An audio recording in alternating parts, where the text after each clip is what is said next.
Welcome back to the What Do They Know podcast. After 2 weeks of technical difficulties, we finally have a new episode for you. The guys catch up on what we've missed and go over top headlines from this week, including Daniel Jones and the Giants, struggles in Houston and Washington, and a few teams that Nick thinks are going to sneak into the playoffs. But hey, what do they know? What do they know? Well, we are about to find out, hopefully. Welcome back to the What Do They Know podcast. Nick and Jeff here with you. We're going split screen. We're going virtual today due to some technical issues and some, cold season floating around. So we are separate today, but we think, back after 3 weeks off. After 3 weeks off. So we've the last 2 weeks you guys have missed out because they've been great episodes. Yep. And you'll just have to take our word for it. Yep, I have notes written down all throughout my notebook, and no one's ever going to hear them. Nope. I think, you know what I'm most disappointed about is last week I got you to burst out laughing so hard that nobody's ever going to hear it. Nobody's ever going to hear it because it was hilarious. It was absolutely hilarious. The way we were talking to, I don't even remember. Oh, it was Mac Hollins from the Bills. Yep. You probably can't conjure up the same reaction I had to his quote. I mean, it'll come close if you say it again the way you said it. But he doesn't take. We're talking about how Mac Hollins from the Bills is very, very weird. He pretty much only wears shoes during the game. The rest of his life, he walks around barefoot.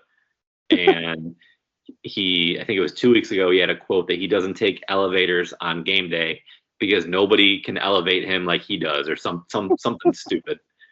I said that to Jeff, and Jeff just lost it. Jeff just burst out laughing because it really is one of the most ridiculous quotes you'll ever hear. And we did look up the quote afterwards. We were like, maybe I got it wrong a little bit, but pretty close. It was definitely in the ballpark. It was pretty hilarious.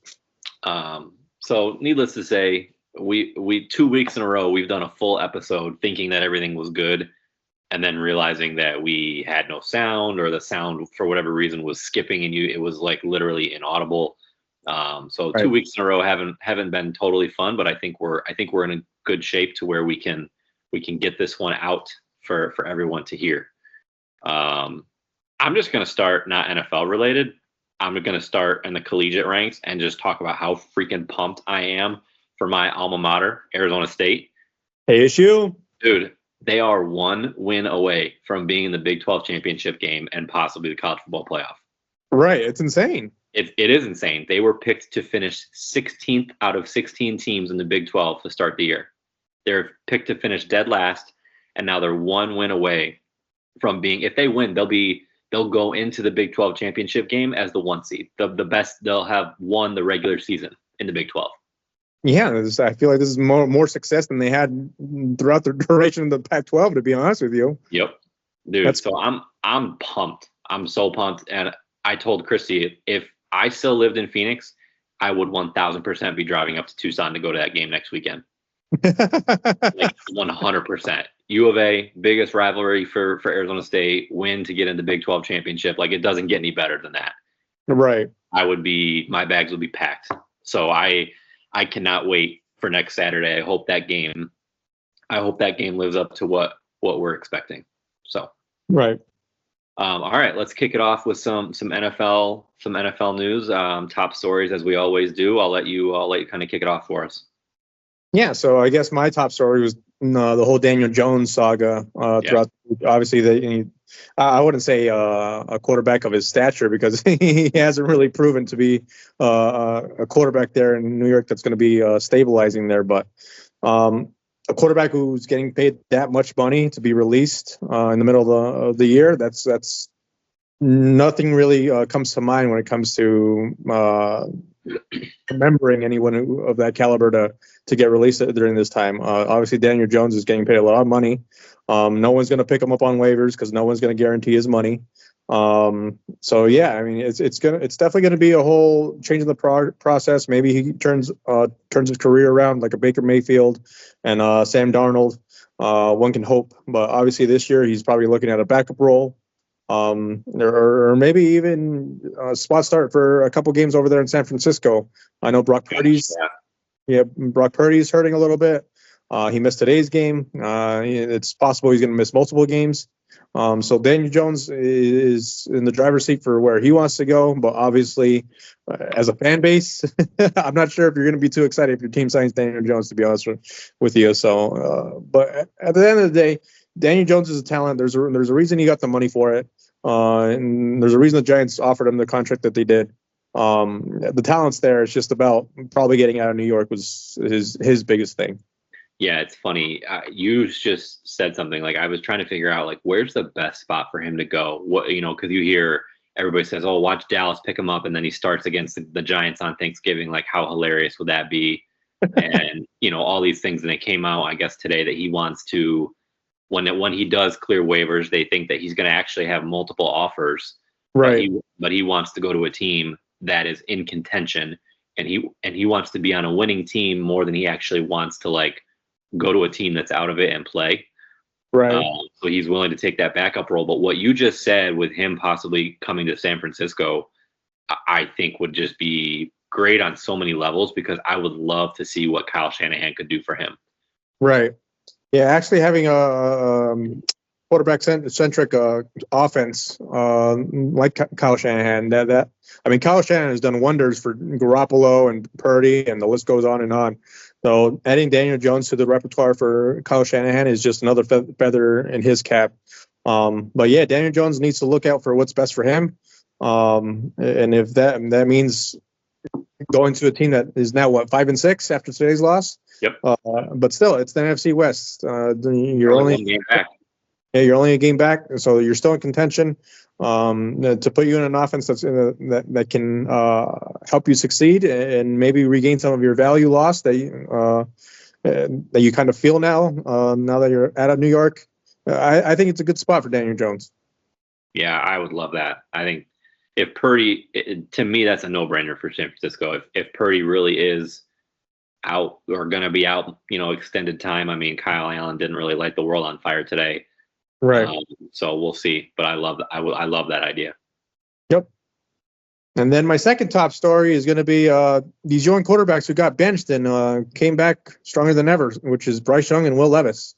Bryce Young, he almost did the funny thing we talked about last week about leading the Panthers over the Chiefs, but they lost by 3. So I mean, it was a close game throughout.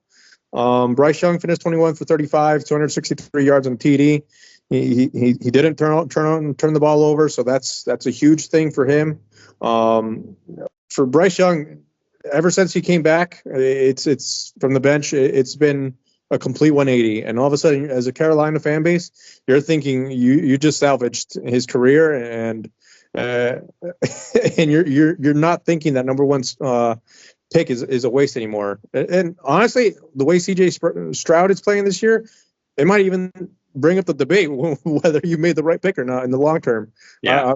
CJ Stroud has a big head start, winning Offensive Rookie of the Year last year. But I mean, Bryce Young, if he can stabilize his career, and Brian Canales can stick around for longer than 1 year there in Carolina, I've seen nothing but positives ever since Bryce Young came out of the bench role. As for Will Levis, he finished 18 for 24, 278 yards. So I mean, he's got a cannon for an arm. 2 TDs, 1 interception. His biggest thing though is some of his decision making. Yeah. Is obviously to begin the year he's been memeified, I suppose. It's definitely one of those things where he makes a questionable judgment every single time. He threw a pick 6 today, so that's obviously going to be the number one thing that they're going to look at with Will Levis. But honestly, the talent's there. He obviously got benched and came back. But yeah, these 2 young quarterbacks. If you're a fan base, I wouldn't abandon ship for these 2 guys just yet. Yeah, I actually, because I wanted to talk about Houston next, and I wrote down that I think Will Levis is a baller. I really did, because I saw him live week 2 against the Jets, and obviously the highlight or the low light, I guess, for him coming out of that game was the really horrible fumble that he had, like basically on the goal line back in week 2. but I was really impressed how he just kept pushing the ball down the field, and he's very aggressive Right. with some of his throws. I mean, he had a 98-yard touchdown last week on an absolutely gorgeous throw against Minnesota, backed up on their goal line. And then today, both of his touchdowns were, one was, I think, 70 yards, and another one was, I want to say, in the 50 to 60-yard range. So he throws a beautiful deep ball, and I just am really impressed with him. I am impressed that he can make those mistakes, and he just comes back and he's like a, he doesn't seem to phase him. Now that could be good, that could be bad, but from what little I've seen from him, I really would be optimistic if I'm the Titans or a Titans fan, because I think the dude can sling it for sure. Right.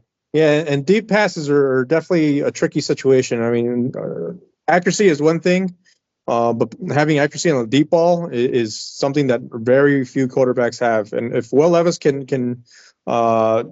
cut down on the turnovers, if his coaches can make sure just to throw the ball away, throw it on the ground, so do something. Yeah. Not too much for Will Levis, because I feel like he tries to make a play every single time. And I mean, sometimes it works out, sometimes it doesn't. I mean, you can turn into Patrick Mahomes and Russell Wilson, or you can become this week's TikTok and be a video that everyone's just going to laugh at. But right now, Will Levis, I feel like he's young enough and he has the talent enough to really turn his career around there. Yeah, I agree. I'm excited to kind of see how he develops. I think that they might have something going there with him and Brian Callahan. I really like Callahan. I think that he's kind of got the moxie, the attitude that players like on the sideline. Very boisterous, very animated. So I think overall, I mean, I like the pieces that Tennessee has. I don't know how long they're all there, but you talk about Calvin Ridley, Tony Pollard, even Tyler Boyd. I think that they have pieces, and then they have a couple other guys. Westbrook something or other, is a long hyphenated name.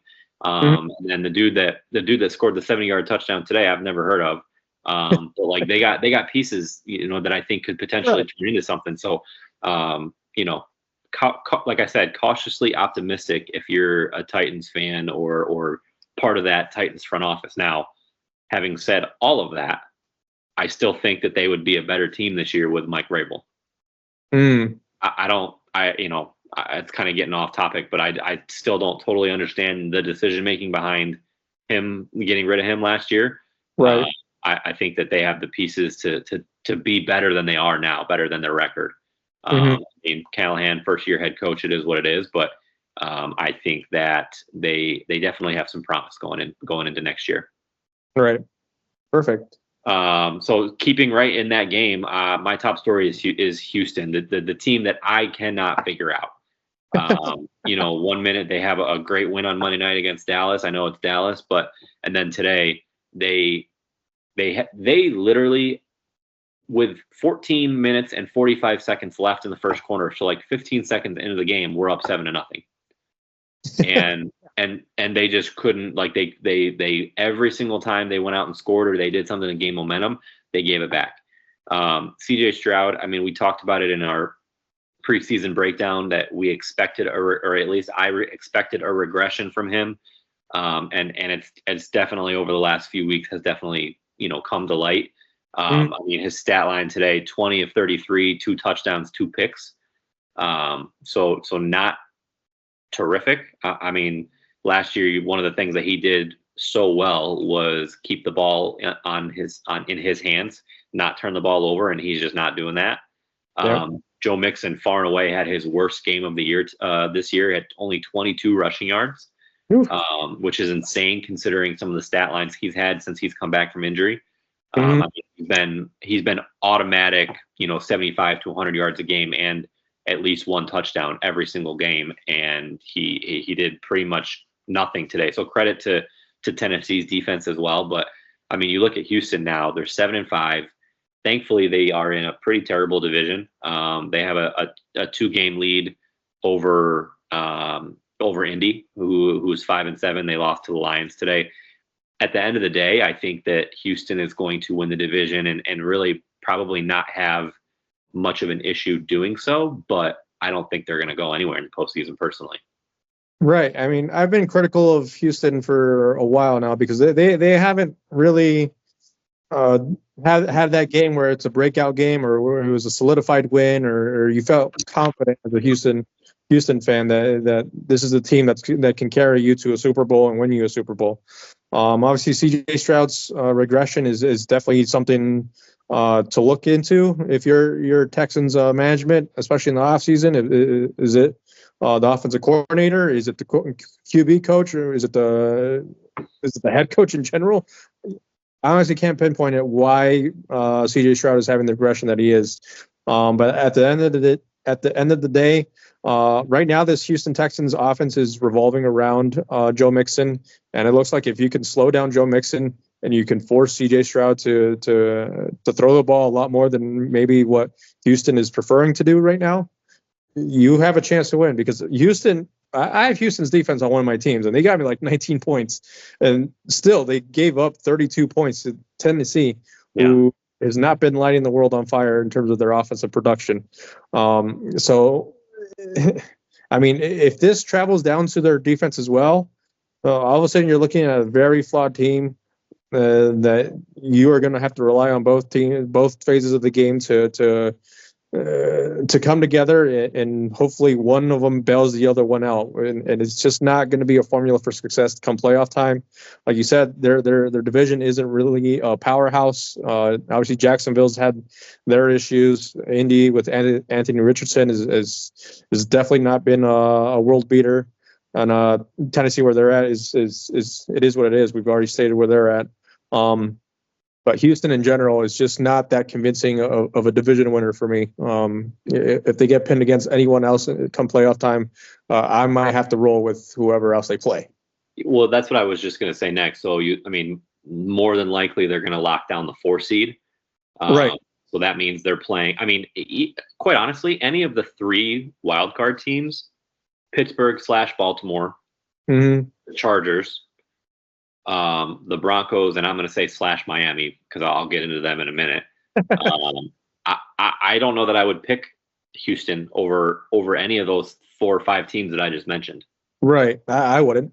Yeah. So it's kind of a fall from grace. I mean, it's typical, but I feel like not a lot of people expected it because of how dominant and impressive and in control Stroud was last year, and that just trickled down to the rest of the team. And I think that obviously now that you're not seeing that, it's trickling down to some of the rest of the team as well. So I think that they'll be fine in the long run. I still think he's a stud. They had some injuries. Nico Collins was out for a while. Mixon missed, I think, 2 or 3 games. So, I think they'll get there. Like I said, they'll win the division, no problem. But they got some things to figure out before the playoffs and then going into next year. Yeah, but is it too late for them to figure things out? It's already late in the season, and if they haven't found their identity yet, I feel like it's very hard for Houston. Yeah, no, it's close. It's real close. And I haven't looked at their schedule. I don't know who they have left. If they have any divisional opponents left, they probably could figure it out pretty quick. Just because the AFC South is just not good. But no, to your point, there's 5 games left? Yeah. At this point, 5 or 6, depending on your bye week. Yeah. So, it's gonna be tough. Right. And then my other top story, we've talked about this the last 2 weeks, but because those episodes never came out, this is like brand new information for people. I am all about the Miami Dolphins right now. I fully expect them to make the playoffs. They are, so they won today. They 34-15 over the Pats. They're currently 5-6. They're the 8th seed in the AFC right now. So Denver holds the last playoff spot in the 7th seed. Denver is 7-5. They haven't had their bye yet, and Miami is 5-6. They have had their bye yet, so they're only 1 loss behind that last wild card spot, which is Denver. And I know Denver has been impressive. Bo Nix has been impressive. Sean Payton, we love him. But I personally would take Tua and McDaniels and the experience over Denver right now if it came right down to it. So I am fully on the Miami bandwagon. And I mean, I jokingly, but really not jokingly, said that Tua is the MVP of this league. I think I said it 3 or 4 weeks ago.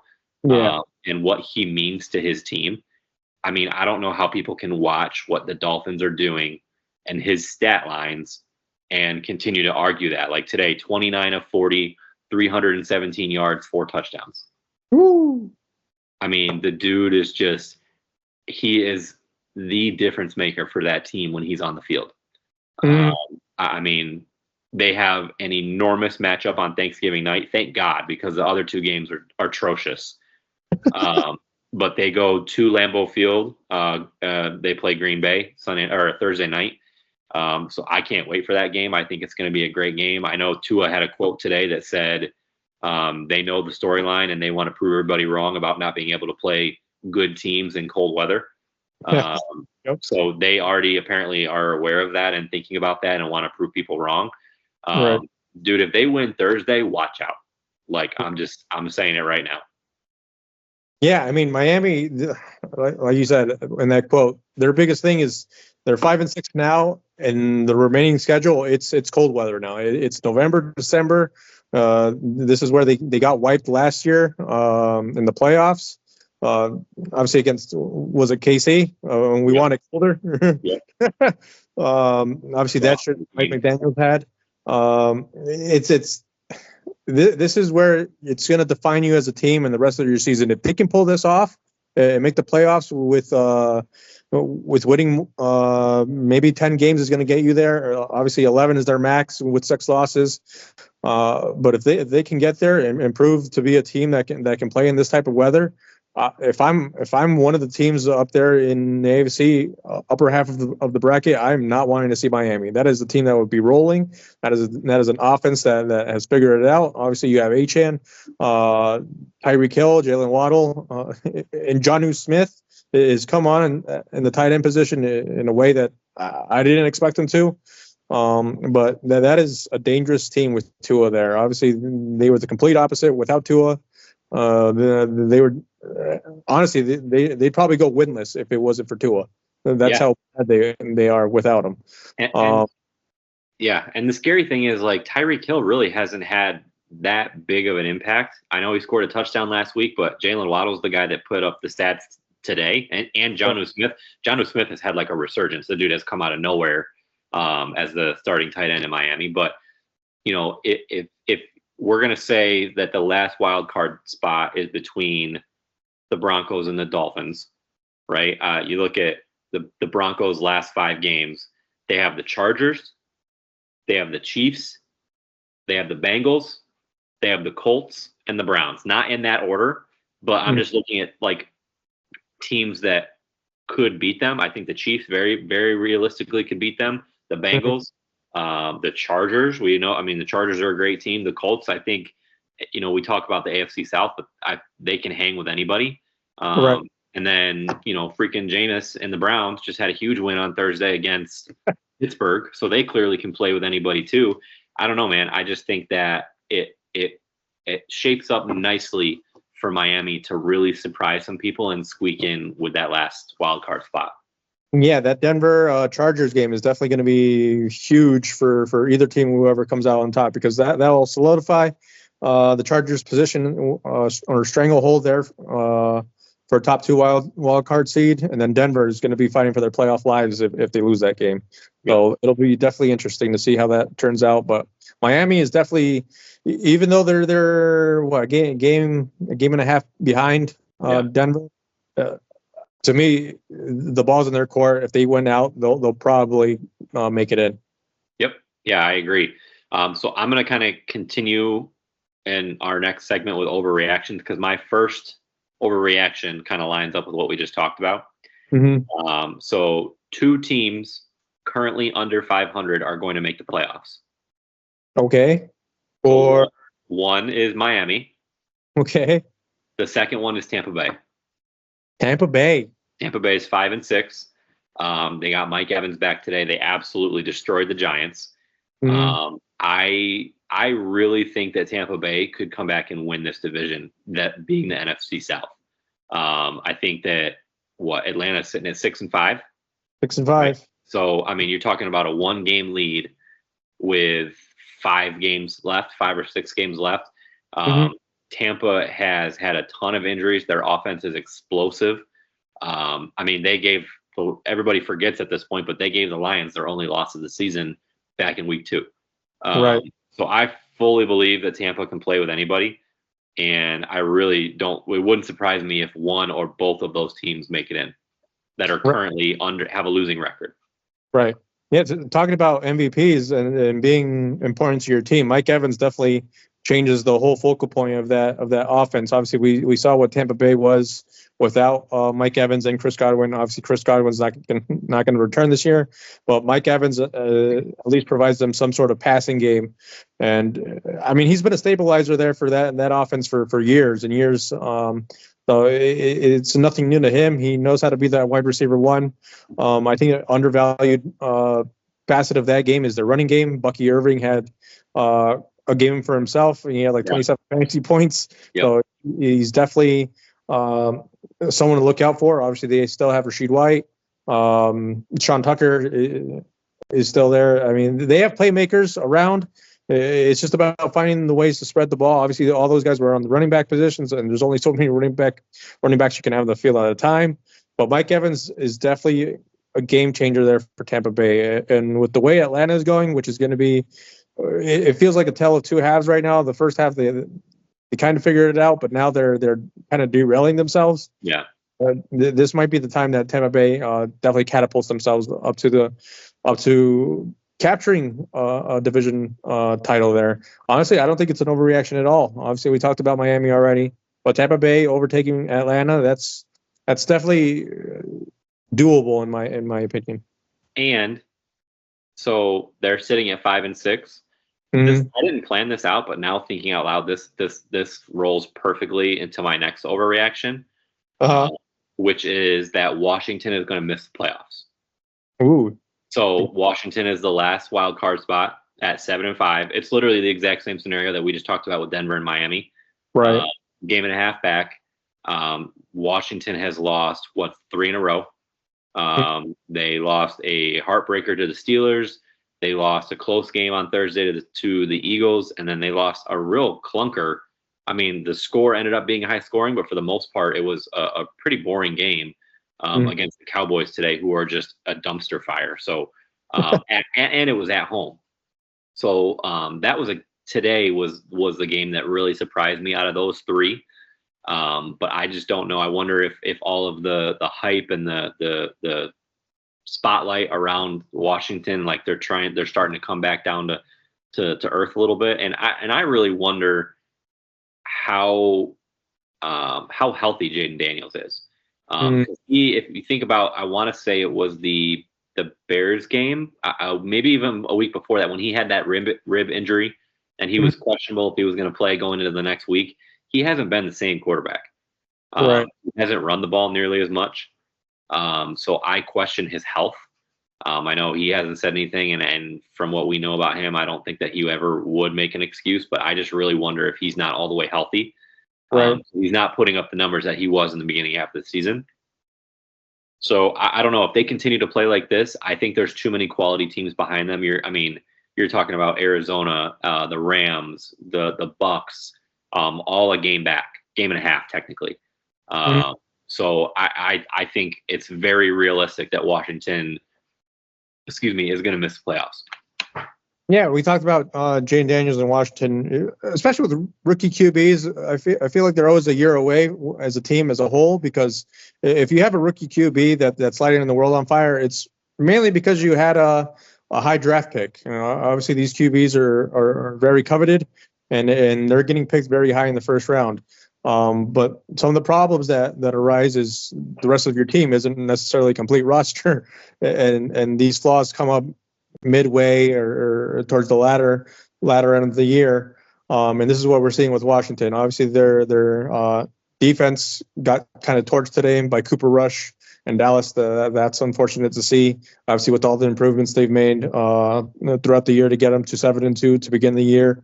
But obviously, 0-3 these last 3 weeks is definitely painful. Obviously, today was should have been a get right game for Washington because it is Dallas that has been a train wreck for a while now, and it's at home. This was the game that if you were going to catapult yourself and solidify your position in the playoffs, this is who the opponent that you needed to strangle and put your foot on the gas pedal on. But yeah, Jaden Daniels, when it comes to rib injuries, you always fear fractured ribs and cracked ribs.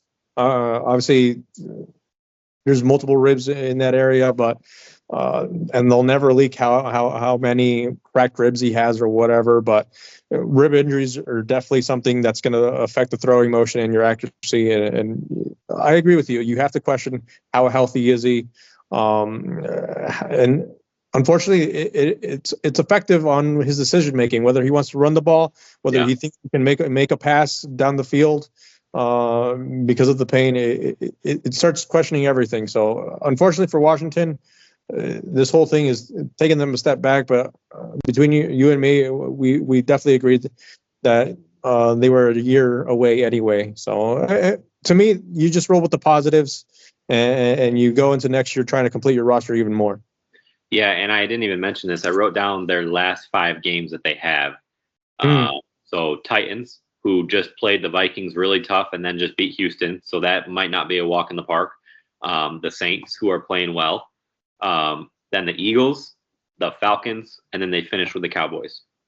So the last 4 games, really, I mean, even 5, I mean, I wouldn't surprise me if the Titans beat Washington with the way that 2 teams are playing. Those are 5 tough games. So I could easily see them missing playoffs. Yeah. That's not a cupcake schedule by any means. No. And obviously, the closer they get to the end of the year and the playoff races get a little bit tighter, maybe Jaden Daniels is going to put a little bit more pressure on himself to do certain things. And obviously, what you have to preach to the guy is don't do too much and don't get yourself injured. That is your number one priority. Do not get yourself injured. Yep. All right. So what do you got?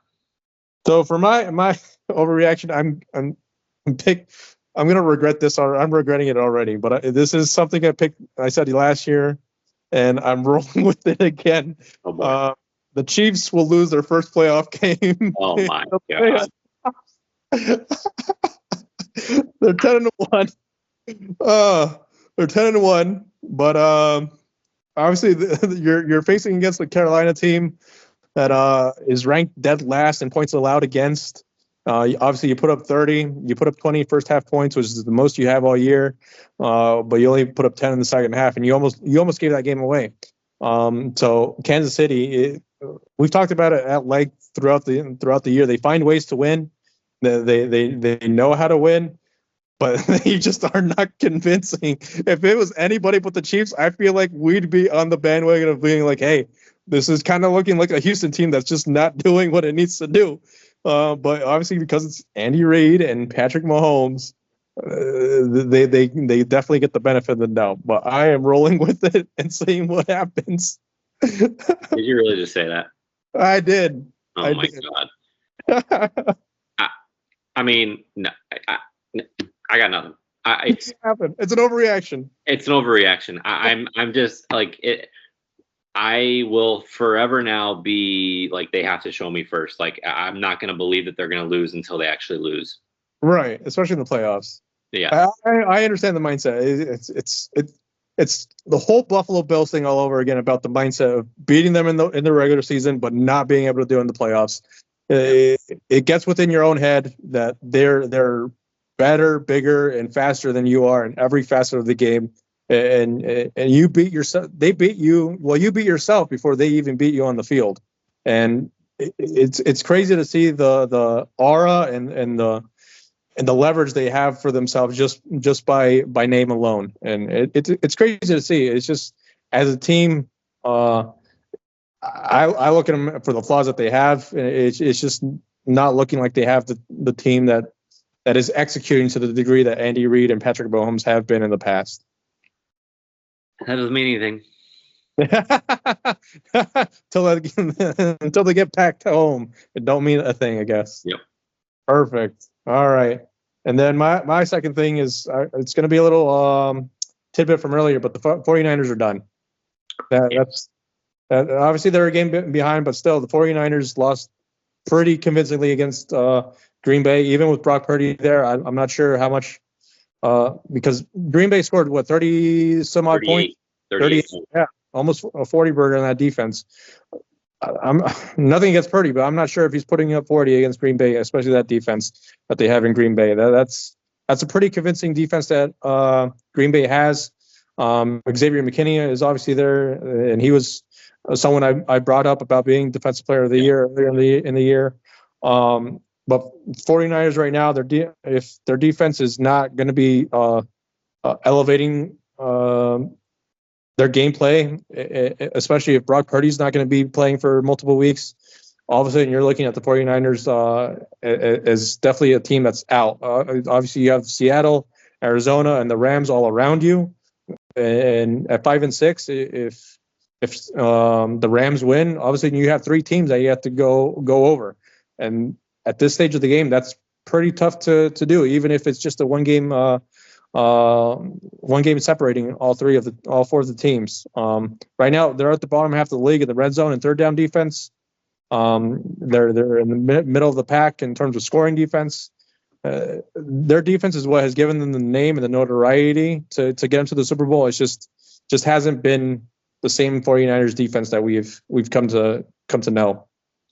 Yeah, it's just been such a weird year. I mean, they've been crazy injured. You think about losing Brandon Ayuk. You think about McCaffrey being out the first 10 weeks. Now Purdy's out. Trent Williams was out today on the offensive line. Well, that was huge. But I mean, even you'd think that this screamed like a huge Christian McCaffrey game today, right?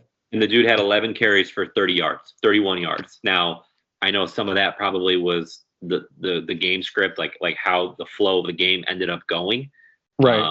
But even like on those 11 carries, that's less than 3 yards a carry. That is not typical Christian McCaffrey numbers.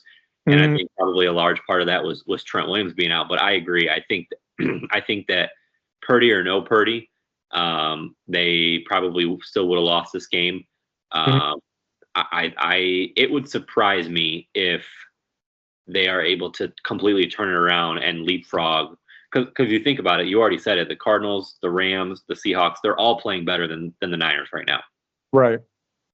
So I agree.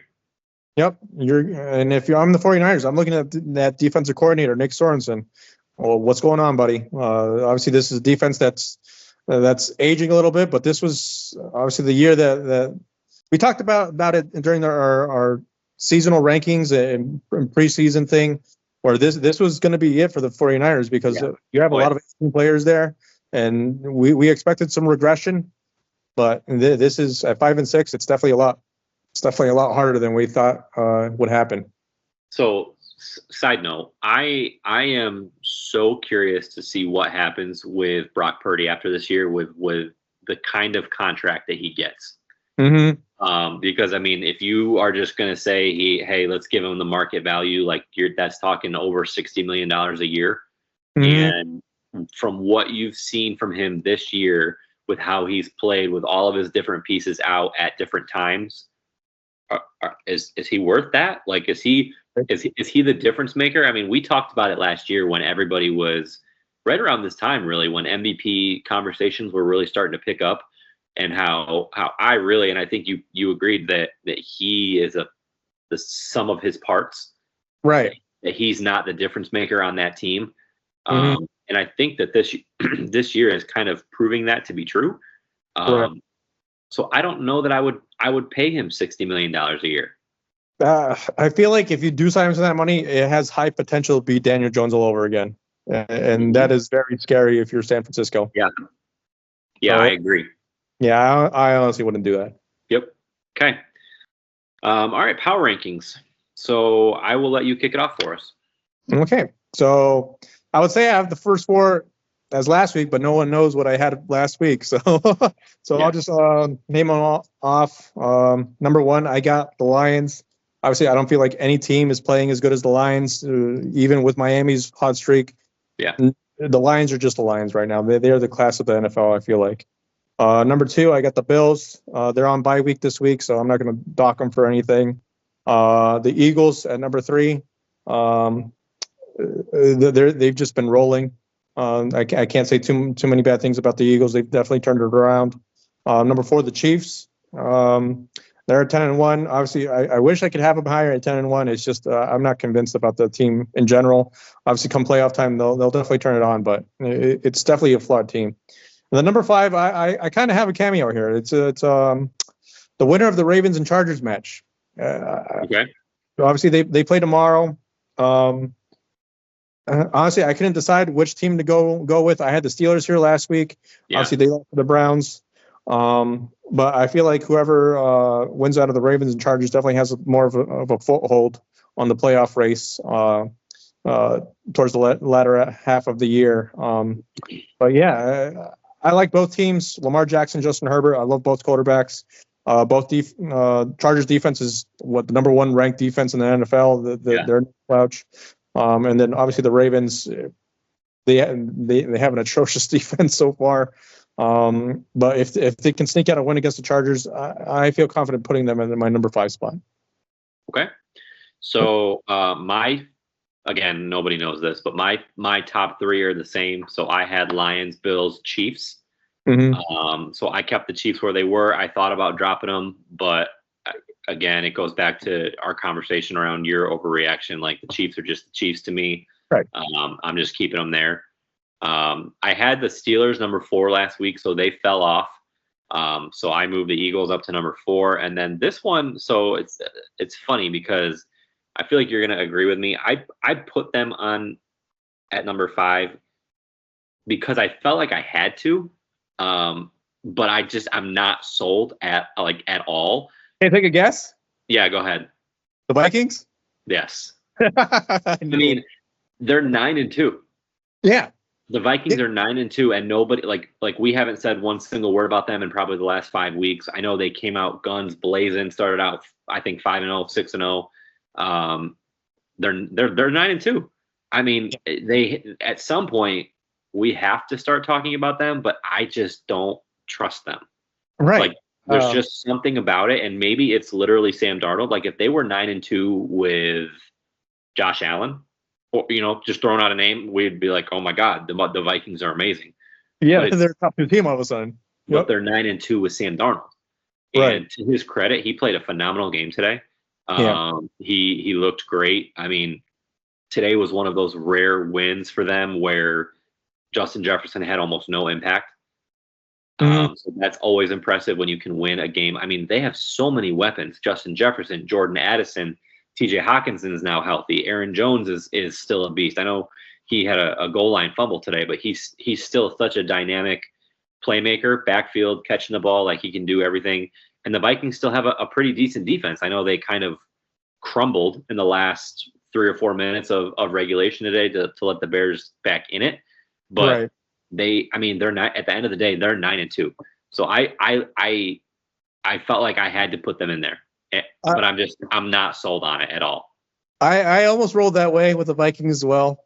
But like I said, I agreed with you. I couldn't pull the trigger on it simply because it was Sam Darnold, to be honest with you.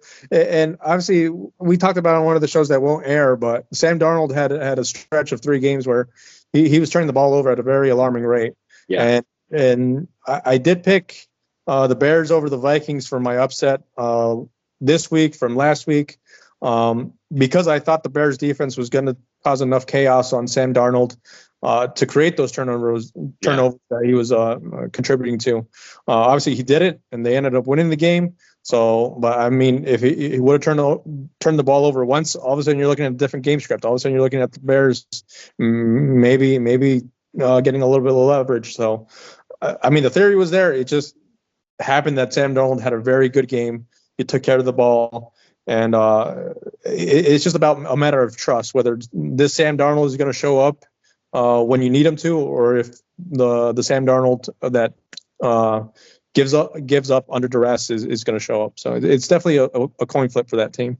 Yeah, I agree. All right. I don't know if you wrote anything down, but I have a quick fantasy bolo or something to keep in mind, and that is to make sure you do your lineup every week. Are you referring to me? I am referring to you. So Jeff and I were matched up together this week, and the dude just didn't do his lineup. Like, I think you're projected to score like 65 points this week because you got like 3 guys on bye. Exactly. That was the thing. All my guys were on bye. Alvin Kamara, Bijan Robinson. At that point, I was like looking at my bench. Just pack it in? Well, I was looking at my bench, and I was like, okay, let me look at my free agent options, and let me see who. Like, I was trying to evaluate: is it worth dropping this player just to have a chance to beat you this week when I'm already like what? I think the league you were referring to is like I'm 7-4 or something. Yeah. So I was like, I can take the loss. I'm not going to drop a player and sacrifice potentially the rest of my season just to try to beat Nick, because we're playing each other in I think in like 2 leagues, and the other league, which is our 14-team league, I did pull a few triggers on that one. Honestly, I think I'm still going to lose in that league anyway. So, yeah, you are. Yeah, you are. Thanks. Yeah. So at the end of the day, I'm not even worth changing your lineup for. You know what you did? You know what you did, Jeff? You gave a 4-7 team life. Okay, you gave me life. Don't let me squeak into the playoffs. Okay, I'm just saying, don't let me squeak in, because I have a crazy good lineup in that league that for whatever reason I've only won 4 games, can't figure it out. But you gave me life. Okay, I gave you hope. All right. One thing. What's that? That's what friends do, right? Yeah, I appreciate you. Yeah. So the one thing that I don't have hope in is our picks. Right. I suck. So I actually did pick up a game on you. So just again, we have 2 weeks worth of just horrible picks on my end. So I went 1-2 last week. So I don't even know if we've recorded an episode successfully where we picked the game of the week. I don't know if we have, but for those, if we haven't, we started picking the game of the week, or what we think is the game of the week, every week, in addition to our lock and our upset. So a total of 3 picks every week. A couple weeks ago, we did 5 picks because there were so many good games. Right. You went 5-0. I think I went like 2-3 or 1-4. So last week I went 1-2. My lock was the Lions over the Colts. I got that right.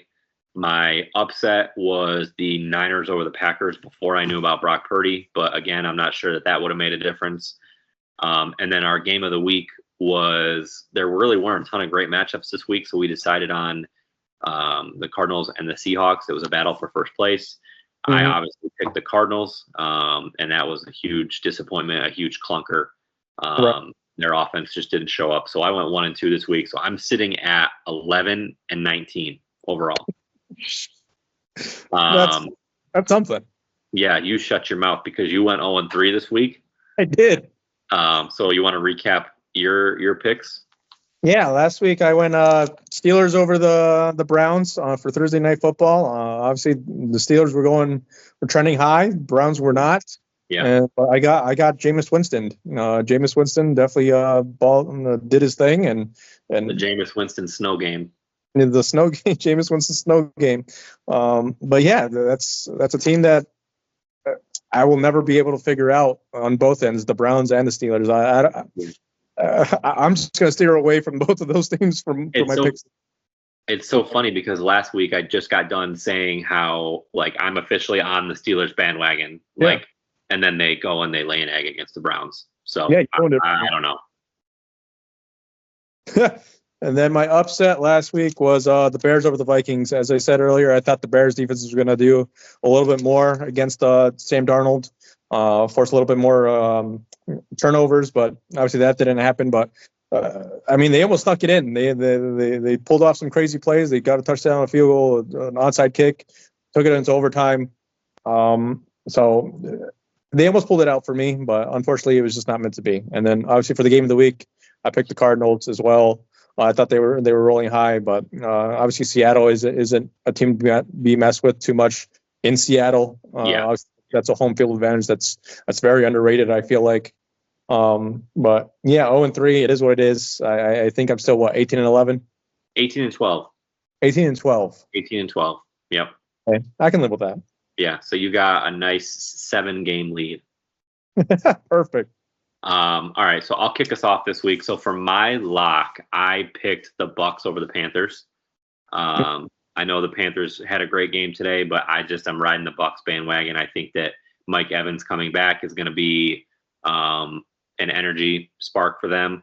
So I expect them to roll the next couple weeks. So I take the Bucks over the Panthers. My upset, I'm not sure how I feel about this. This might be like a prisoner of the moment sort of pick. Okay. I picked the Titans over the Commanders. Commanders favored by 6. So I went with, the Titans the last 2 weeks. Obviously, they beat Houston today, and they were right there with Minnesota the week before. So 2 quality teams. And I think the Titans defense is really playing well, in addition to Will Levis playing okay as well. So that one I think could be closer than people think. And then game of the week, we picked this week the Eagles and the Ravens as our game of the week, and I took the Eagles. The Eagles defense is playing phenomenal right now. We already talked about how the Ravens don't have a defense. So I think that the Eagles are the hot team right now, and I'm picking the Eagles. Gotcha. Yeah. So for my lock, I got the Chiefs over the Raiders. I'm surprised by that one. When I read that, you surprised me just because. I think we've talked about it in weeks past how the Raiders are that team for the Chiefs. Yeah, I mean the Raiders are sitting at 2-8. I just look at the records and I wonder how the Raiders are going to be during this last chunk of the season. I wonder how many of them are just going to pack it in and call it even. I think right now they're probably going to roll out Desmond Ridder as their quarterback right now. I'm not sure how that's going to roll out for. Minshew broke his collarbone.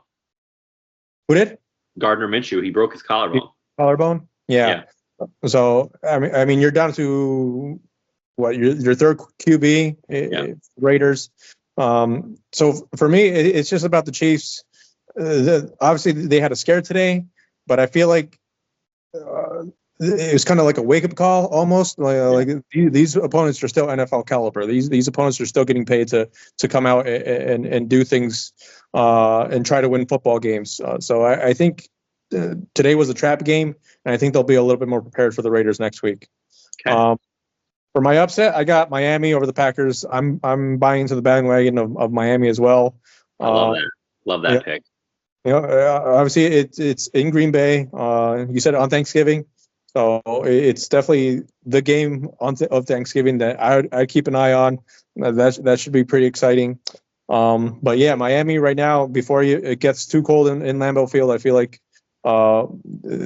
this is where they'll definitely put the pedal to the metal for Miami. And for my game of the week, I actually have the Ravens over the Eagles. Wow.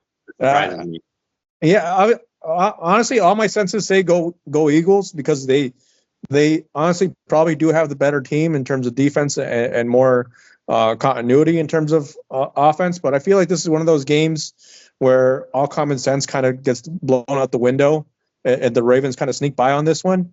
Obviously, Zay Flowers, Derrick Henry, they have the pieces to kind of wear down an Eagles defense. Lamar Jackson is still Lamar Jackson, 2-time MVP.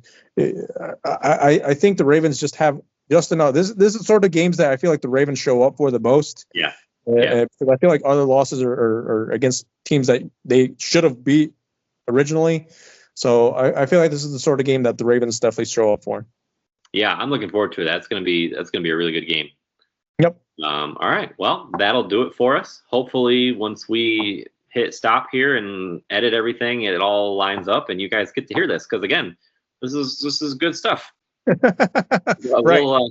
We'll see. So, hope you guys enjoyed, and hope you all have a great holiday. Because the next time we are together, it'll be after Thanksgiving. So enjoy Thanksgiving with all of your people. And we will be back and better than ever for week 13. Perfect. Happy Thanksgiving. See ya. Thanks for listening to What Did They Know podcast. Make sure to follow us on all of our social media outlets to see future episode details. And don't forget to send in any questions or topics that you want to see the guys discuss in their weekly episodes to come.